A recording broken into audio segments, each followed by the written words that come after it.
Hi, everybody. Welcome to Blaze Baking with Rach. This is the first episode of our fall season. We took a little break over the summer.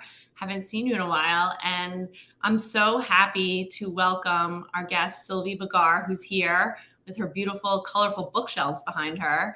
Her book, CASSOULET Confessions, came out just this week. And we're going to dig into that, her book, of course. And we're going to bake her thin apple tart. I'm going to read Sylvie's bio, and then I'm going to get started on the thin apple tart, and then we're going to talk. So a little different because we sort of have some time constraints with putting the tart in the oven and all that good stuff. So, and as I said to Sylvie before, excuse my French accent if I don't do it perfectly. All my French teachers from all the years I took it in school, I hope you're not watching. Or maybe I should be. All good. Is that okay, Sylvie? All good. Thank you. Thanks, Rachel. All good. So award-winning food and travel writer Sylvie Bigar was born in Geneva, Switzerland, and is based in New York City, where she is now. Her writing has appeared widely in the New York Times, the Washington Post, Food and Wine, Forbes.com, Savoir, Bon Appetit, Food Arts, Departures, Travel and Leisure, Town and Country, and National Geographic Travel, among others. In French, Sylvie has contributed to Le Figaro, Histoire Magazine, Le Temps, and FrenchMorning.com. In 2020, her Washington Post piece on returning to the area in France where her uncle had died 75 years earlier won a New York Press Club Journalism Award for travel writing in the newspaper category. 2 years prior, Hunting Goosenecks Barnacles on Vancouver Island in Departures Magazine won the Bronze Award from the Society of American Travel Writers Foundation for Best Culinary-Related Travel Journalism.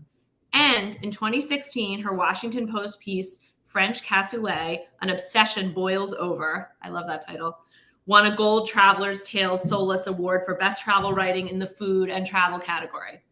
Sylvie co-authored Chef Danielle Boulou's Definitive Danielle, we were just talking about that, we're big fans, My French Cuisine, as well as Living Art, Style Your Home with Flowers with floral artist and designer Olivier Guini.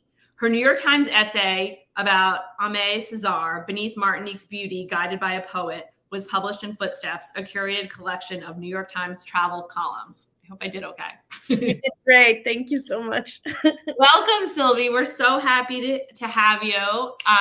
Thank you. Yeah, such an interesting background. I have your book here, which is about cassoulet. It's a food memoir, a family memoir, and it's about, I guess, for lack of a better word, your obsession with cassoulet.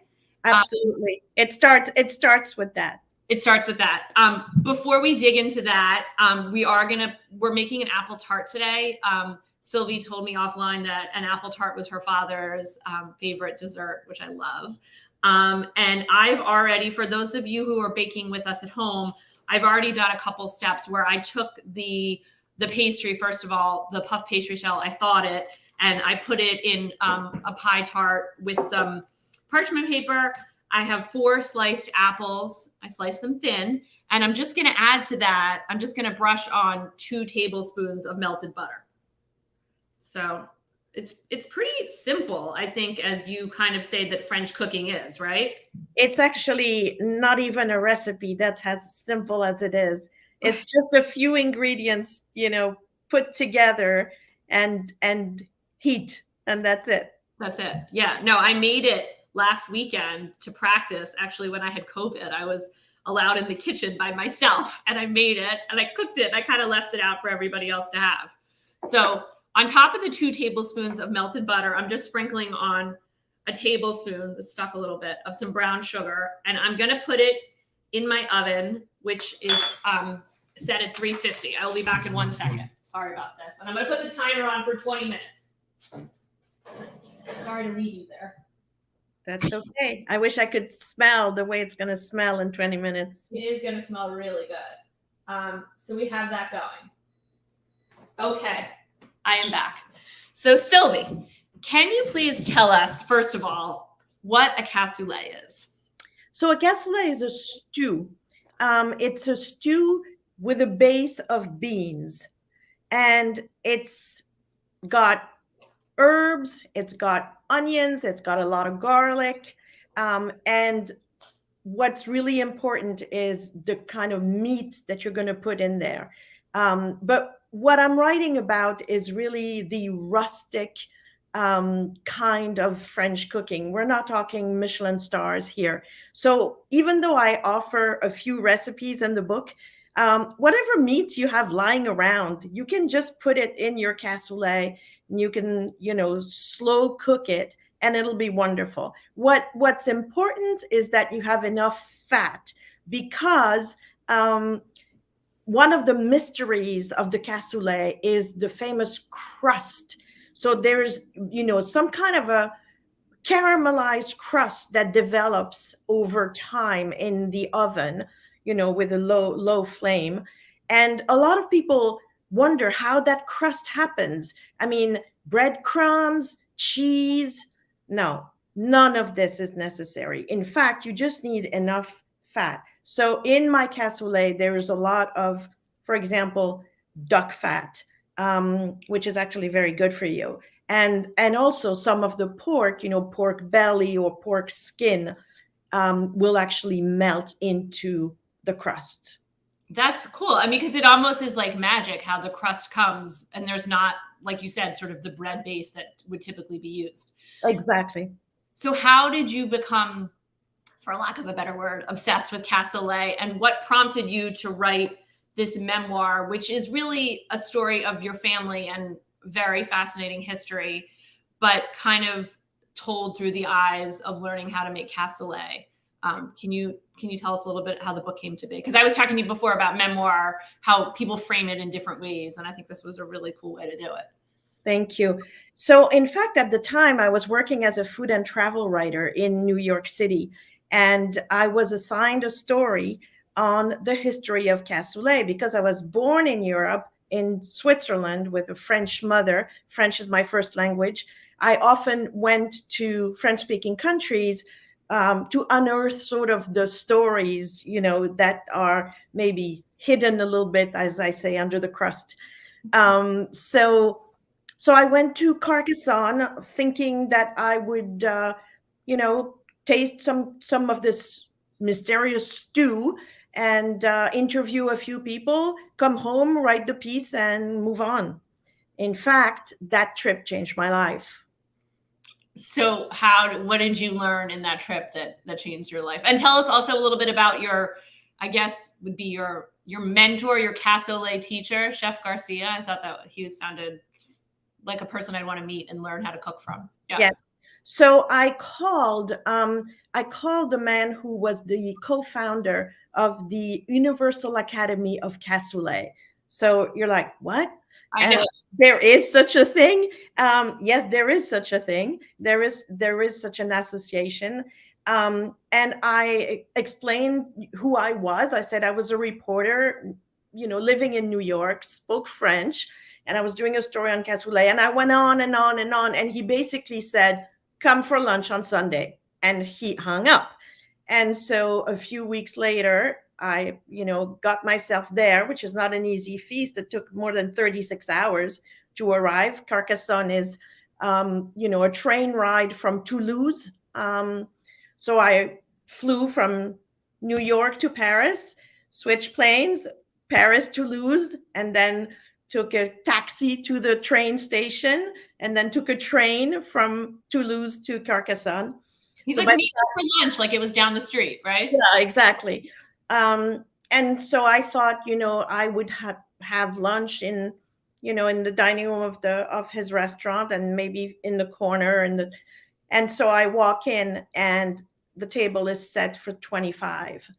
And I'm not going to describe the whole scene, but basically they had prepared what basically was an event for me. And they had made the most amazing dish I'd ever tasted. But the key came when I put the spoon in my mouth and I thought, oh my God, this tastes like home. And it didn't make any sense because I never had cassoulet in the dining room of my childhood. And that's what set me off on this quest. And it really lasted 10 years, Rachel. It took me 10 years to understand why I was obsessed with this stew. And people made fun of me. You know, my friends would be like, so still writing about cassoulet? You know? And I was like, yeah, absolutely. I milked the topic, the story. I wrote Right. about the beans. I wrote about the pot. I wrote about the herbs. I wrote about, of course, the chef who, you know, became my mentor.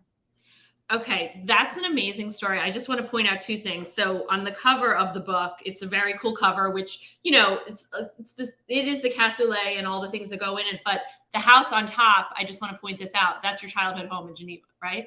Yes, it is. Where your mother still lives, which is amazing. How you said that the cassoulet tastes like home. You mentioned the pot a little bit. Can you talk to us a little bit about the clay pot that the cassoulet is made in, and kind of what you've been working on with that? I think you might even have one behind the scenes right now. Yes, yes. So I worked with Morgan Baum, who is the CEO of a company near Minneapolis called Clay Coyote, and the potters there have created this amazing clay pot to make cassoulet in, and they sell it on their website, claycoyote.com, and they sell the book as well. So as a, you know, as it's a perfect Christmas gift, really. That's perfect. And I love that they're selling the pot. I was telling you before that I love to cook and bake. I'm a little intimidated. I've never made a cassoulet. So you said to start with, what was it called? In the Gateway Cassoulet, which is featured in this month's Food and Wine magazine, which is very cool. Yeah. Yes. So at the end of my book, I offer a few recipes, and the traditional, I mean, there are 3 traditional recipes for cassoulet, but they all take 2 or 3 days. Yes. So it's a project. So I've created with my recipe tester, Marion Sultan, I've created a recipe that we called Gateway Cassoulet, which is a good way in. And you can start this in the morning and you can eat your cassoulet at night. Okay, so it doesn't take 2 to 3 days. No. No, but I know there is a lot of patience in cooking. I had on guests a few months ago who wrote a whole book about breads. Now, some of the breads take a week to make. I mean, not, you know, fully involved, but you do have to be patient with this, I guess. You talked about recipes a little bit. I'm curious to hear about your experience working as a recipe tester with Florence Favercon from the New York Times, and what that was like, what you learned from it, what you loved about recipe testing, and how you kind of moved on from there. I think that's really cool. I learned so much from Florence. Florence is a fabulous writer, but she's also a chef. She really is, even though she may want to be called a cook. But her attention to detail is absolutely stellar. And she somehow thought that I had a palate that would allow me to know when something didn't taste right, or what to add to something. And so we worked together on 3 of her cookbooks, but I think she's written 12 cookbooks. And I think I have her cookbook, Park Avenue Potluck. Is that one of hers? Yeah, that's one that we worked together on, actually. Yeah, someone gave that to me as a gift, and I've definitely cooked from there. So that's so cool. Yeah. And the recipes that Florence writes, they work. You know, they are absolutely foolproof. That was such an education for me. Right. And I guess that helped you kind of in writing this book, for sure. Even though we were saying before, so you recipe tested for a bunch of her cookbooks, and you also co-wrote Danielle his cookbook. So what was that like, working with him on that book? Well, working with Danielle Boulou was an amazing project. It took 2.5 years. And it basically meant that I spent many, many hours in the amazing kitchen of his restaurant, Danielle, in New York City, 65th Street and Park Avenue. And I mean, it was sensory overload. I mean, the smells, the looks, you know, the way people interacted kind of use a cliche, the ballet of the kitchen. I learned so much there. And what was wonderful is, speaking French with him, even though he's completely fluent in English, but we were able to talk about deeper issues, things that related to his growing up at the farm near Lyon, and some of the authentic and local food that he ate growing up, and it's very much linked to what I talk about in CASSOULET Confessions. Because his parents had a farm, and Danielle used to go with them to markets on the weekend to sell what they had, harvested. That's amazing. We were talking a little bit offline when you were mentioning cooking from the farm and, going back to, the farms in Europe. That was sort of the original farm to table. And it was organic, but you didn't call it organic then because it just was what it was. Nowadays, because of the processing and, big companies and things like that, you have to kind of go back to organic, to what cooking just used to be. So, I feel like sort of like you said, can you talk a little bit more about your own book, how kind of going back to visit these places from your childhood informed sort of your love of French cooking and the cassoulet? Absolutely. Yeah. Absolutely. Well, it doesn't, French cooking doesn't have to be Michelin star. And Julia Child, has taught us that as well. Yes. And just the same way that she, would make a mistake and be like, oh, okay, well, moving on, right? Julia Child. Yeah. I mean, she really, she knew that French cooking was something that came from the soil, really, from the land.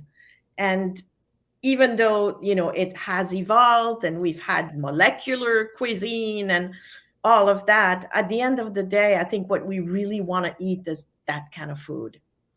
I agree. And I love what you say about that, how I think a lot of people are intimidated by French cooking because they have this image of 12-course meals and fancy this and fancy that, but it really is not. It's sort of going back to the basics, isn't it? Absolutely. And there's nothing more basic than a stew. Actually, every culture has a stew in their dishes. I mean, from the feijoada in Brazil to the cassoulet. It's really beans are sort of an essential primal food. Yeah. Getting back to sort of the memoir part of this book, because you talk a lot about food, but it is a memoir. It's not a cookbook. I mean, the recipes in the back of it for sure. And people can find a lot of your recipes online and in different magazines, but was it hard to sort of revisit some of the family history and, write about things in your family that maybe other people didn't want to revisit or discover things? And how was that sort of discovery and writing process, and what has been the reaction to people in your family and people and family friends, I guess? So, yes, it was hard. I have had a wonderful childhood, but there were some deep and dark family secrets that emerged, as the years went by. It was also good for me to talk about them and to write about them. The reaction has been very positive. My mother, who still lives in this house, sort of a mini Downton Abbey on Lake Geneva with 36 rooms. My mother has read the manuscript and she's read the finished book. Actually, I just spoke to her this morning.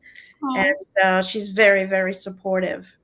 That's great. That's really wonderful. I mean, yeah, it must have been sort of cathartic for you, I guess, to to write it and to travel back. Do you get to go back to Geneva to see your mother fairly often? As much as I can. And, with COVID, nobody was traveling, obviously. My mother refused to be vaccinated because she decided she was too old to be vaccinated. Wow. But she's fine. She's going to be 97 on October 9th. That's amazing. When can we visit? Someone just said. That's so funny. I know when I was reading the book, I imagined myself in these places, and it was like such a unique family history for sure. People are going to have to go buy the book and check it out. And I think we'll link later where you can buy the book online at Bookshop. Oh, happy birthday to your mom, we're saying. That's very nice. Yes. So I know your book just came out this week. How has sort of launching a book this fall been? And do you have any events or things you could tell us about? Yes. Well, on Thursday, September 22nd at 6 p.m., I'm going to be in conversations at Rizzoli in New York. It's open to the public with a wonderful author and friend of mine, Dorothy Kalins, who wrote her own memoir last year called The Kitchen Whisperers. And her book is coming out in paperback in September. So that's the New York event that's coming up. But there's going to be more. I'm going to be going to Saratoga Springs on October 19th for a conversation up there. I'm going to Denver. And would love to do more of these events. I love talking about food and the sort of the intersection between food and family, nostalgia, which I think we're all sort of, in the midst of. So it's been amazing. It's been amazing. The book just came out 4 days ago. So, I mean, it's magical. This morning, there's a big piece in the Wall Street Journal. So I'm thrilled about that. Even though they got the name wrong, but it's okay. Press is good press. So Sylvie, there was a big feature on Sylvie and the book in the Wall Street Journal. So definitely check that out online. Check it out at the newsstands. I think it's so cool, the press that you're getting. And like you said, I think at a time, I don't know, just 2.5 years into COVID, I mean, this show kind of came out of people, it's almost 2 years old, out of people being at home baking more than cooking. But I do think there is a little bit of a return to sort of back to the basics, making things. And as we enter the fall, particularly the stews, I am gonna make this cassoulet. I'm gonna have to get that the actual dish, because the dish is really important. We talked, like, using a Dutch oven might not work as well, you were saying. No, I think that the clay cooking is really perfect for the kind of slow cooking that we're doing. It's more consistent than a Dutch oven. But you know what? If that's what you have, or any kind of big pot, just make it in there. Just get the taste of it. Just kind of see what it is. Smell, it's sort of that caramelized fat, which is an amazing smell. Right. And then if you're really intrigued and you want to get the pot, or you want to do one of the more complicated recipes, then do that. Okay, that's good advice. So I know a lot of people at home probably do have Dutch ovens. I have a Dutch oven. I actually just made bread in it last week. So from a previous guest, a recipe from a previous guest. So hang on, that is the apple tart. Actually, someone just said, "Where's the apple tart?" I wish you guys could smell it here. It smells so good. Let me grab it. Okay, let's see what it looks like. We'll go to the next steps. Okay. Sure. Yeah, hang on 1 second. I'm going to put this timer on now too, so I don't mess that up. Hang on. Okay. I don't really think you can mess up an apple tart. I know. I don't think you can either. No.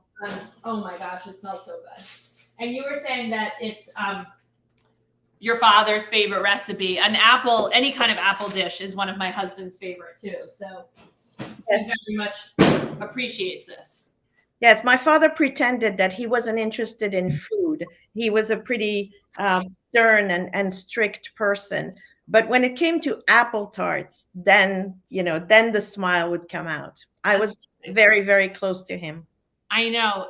It sounded like you had a really special relationship with your dad, and you do write about it in the book. I don't know if you want to give anything away, but there are definitely things that you learn about your father as a child that you went back and revisited in this book, which I thought, I was really interested in that part as well.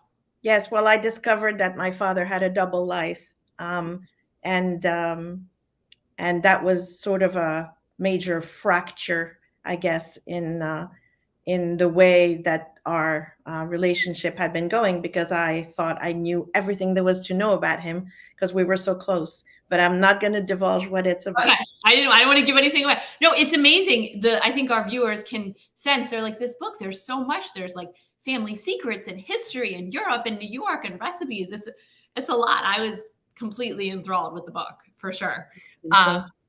So anyway, we're going to take this, you can see my apple tart. We're just going to add the melted butter again, and then the rest of the brown sugar, which is sort of a third of a cup minus the tablespoon I already put on, right? And depending on what apple you have, you may not need so much sugar. I mean, it's really a personal taste.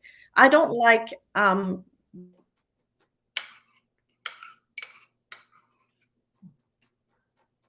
think Sylvia just paused for a second. I don't know, hopefully. Yeah, hopefully I'm back. You're back. That's okay. Sometimes we have, what were you saying about the kind of apples? Because I used, I'm using Honeycrisp apples. That's just, they looked good in the market, and you know, that's what I'm using. What kind of apples do you normally use? Oh no. She's pausing again. I don't know what's going on with my with your internet here. That's okay. We'll just keep working through it. I just for everyone at home, and I can certainly keep talking through this if you want to just see me. The kind of apples that I'm using the Honeycrisp apples, and I just added on top of it some brown sugar and some butter. So I'm going to put that back in the oven, and hopefully we'll get Sylvia's connection worked out. I don't know what's going on. It looks lovely. Okay. So I'm putting this back in the oven for maybe 10 more minutes because my oven cooks pretty quickly. Seeing if Sylvie's coming back on. I don't know what's going on. Huh. I don't know. She's frozen again. I'm sorry for you guys watching at home. I mean, you can listen to me talk, but hopefully she's going to come back on in a little bit, Sylvie. Maybe she wants to exit the studio and come back on again. Do you want to try that, Sylvie? If she can hear me. I don't know if she can. Hang on. Maybe I will just, well, her phone's probably on Do Not Disturb. Okay. We may, I don't know. We may have lost Sylvie for part of this. So we may have to cut this short, unfortunately. So hang on. I think it's just me. This is a new one. We've had different, different parts of the baking show for sure. I think we had one where we had to start the whole thing over again. So I know I have my producer, Michelle, behind the scenes, who's been monitoring kind of what's going on. So I kind of, I don't know, let me see. Sylvia may come back on, so let me give her a minute. But if she doesn't, I just want to tell you guys that the apple, oh, here's Michelle. Hi, I'm behind the scenes here, but I just want to say Sylvia is so interesting. I hope she can come back on. She has so much more to tell us. Well, now you can see a little bit behind the scenes. This is Michelle, who's one of our wonderful producers at The Mighty Blaze, and she also loves to read and cook and bake. She often gives me a lot of my my books to read. In fact, I'm always reading something that Michelle tells me to read. Oh, here comes Sylvie. Oh, she's back. Okay, I'm out. Okay, let's put her back in. Well, that was exciting. I don't know what happened. Okay, well, Sylvie, we improvised. We had Michelle come on for a second. We introduced her. Yeah. So, things happen. This is life in the age of streaming in from home, right? Yes. I see it happen on network news sometimes too, even. I see people zooming in. It's like some big deal reporter, and that's just kind of what happens, Yeah, exactly. So Sylvie, I put the apple tart back in the oven. I was saying I used Honeycrisp apples. What kind of apples do you normally make this with? I don't know. We might have an issue here. Again. All right. I feel like we might be a little cutting this short. I know Sylvie told me yesterday on the phone that she often uses gala apples, which are not as sweet. I just, I feel like we got a lot with Sylvie, so this kind of might be it. The apple tart will be out of the oven in about 8 minutes or so. So I'm excited to see what's going to happen with that. I will say to all of you, while we just kind of have this lovely picture of Sylvie, sorry. I think we're bringing Michelle back in. Okay, this is like behind the scenes. You're back here. Should we try it one more time and keep you on Michelle too? I was going to, is Sylvie coming back? I was going to tell you that Ina Garden uses Granny Smith. Oh, there's Sylvie. Okay. Let's try this one more time with Michelle too, in case it fades out. Can you see us? Yes, I can see you. All right, so Michelle, you just stay on. Sorry, you were saying what kind of apples you use. Yeah, I like to use Golden Delicious. Okay. Oh, yellow apples. That's interesting. I wouldn't have thought of that. But it's because I don't like desserts that are too sugary. So it's really a personal, favorite. Okay. Since we're actually I can't believe we've already been on for a half hour. Michelle, do we have any audience questions or any questions? Yes, we do. Let me go back behind the scenes and post some questions. Excuse me. Getting your camera ready. Yeah. So we will take some audience questions. Sounds great. Because I know people are watching from home and excited to learn more. So I wish you guys could all smell what my kitchen smells like right now. It smells so good. Awesome. Yeah, I'm excited for this apple tart for sure. So it's a perfect, also this time of year, it's like people are, apple picking and fall stuff. And so, okay, here we have some questions. Tell us about your work as a recipe tester for Florence Favercon. Sure. So basically the idea was to try a recipe and taste whatever I was making, and based on how I felt, decide to tweak the recipe one way or another.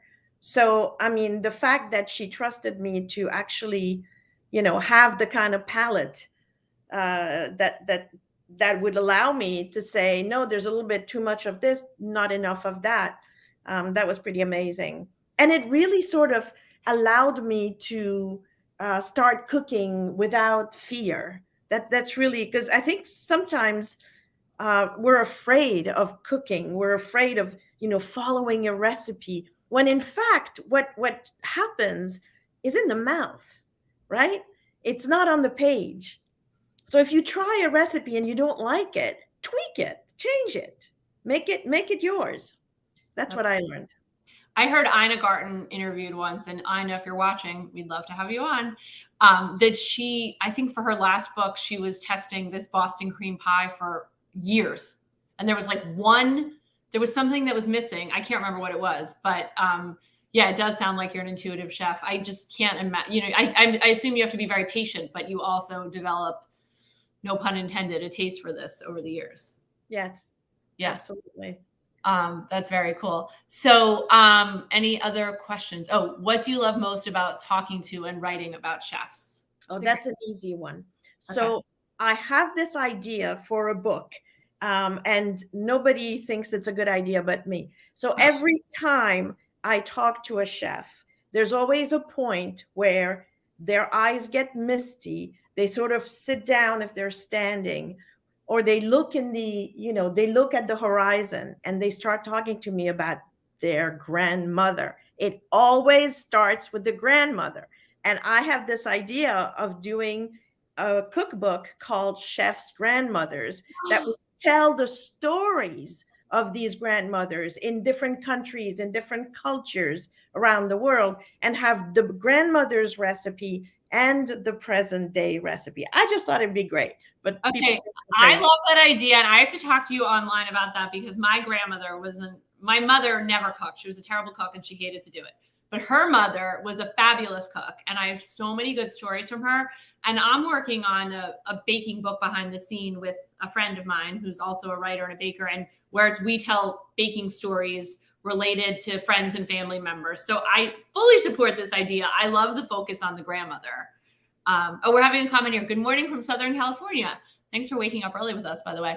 You're making me hungry. I like to use Granny Smith for baking, but I love Honey Crisp and Pink Lady's apples and would like to try them for baking. Okay, that's great. You know, if on my tombstone I have "You made me hungry," then I think I've You made me hungry. That's yes. a great review. Yeah. And an apple tart, it's almost like there's fruit, it's butter, pastry, it's sort of your basic sugar, your basic stuff. Yeah. I love that idea for a book, and I think you should go for it. And I'm sure over the years of writing a book about cassoulet, people were like, what are you talking about? Right? Yeah, no, exactly. Absolutely. I mean, it wasn't easy, and it wasn't easy to find a publisher. And I have to tell you, I found the best publisher on earth, Hardy Grant, and they've been absolutely wonderful, wonderful to me. But I am not working on a cookbook right now. I'm working on a novel. You are? I am. Tell us about that. Is this your first novel? Yes. And I'd never written fiction before. So it's talk about magic. Yeah. I mean, how is that? Can you tell us what it's about, or you don't want to get into it? Yes, of course. Okay. It's based on a family story. Duh. One more. And it's based on the life of my late uncle, my mother's older brother, who is featured in CASSOULET CONFESSIONS, who was born in Sao Paulo in 1918 and died in the Vercors mountain range in France in 1944 at age 26. In the war. In the war. Yeah. Wow. That sounds fascinating. Somebody wants to know when it's being published. Do you know that yet, or you're not? Well, no, I don't know that because I don't have a publisher or an agent, or and I haven't finished the book. Okay. Well, you have some work to do, but when it does come out, you have to come back to A Mighty Blaze, and maybe we'll bake something else, and we'll talk about the book. So much. Yeah, that sounds awesome. And are you still? I mean, on your web, I think it's a great idea. Pictures and recipes. We're going back to the grandmas. You have so many ideas. Yes, I have a lot of ideas. I'm like an idea factory. I'm always coming up, and I'm always like, you should do that. You should do that. That's right.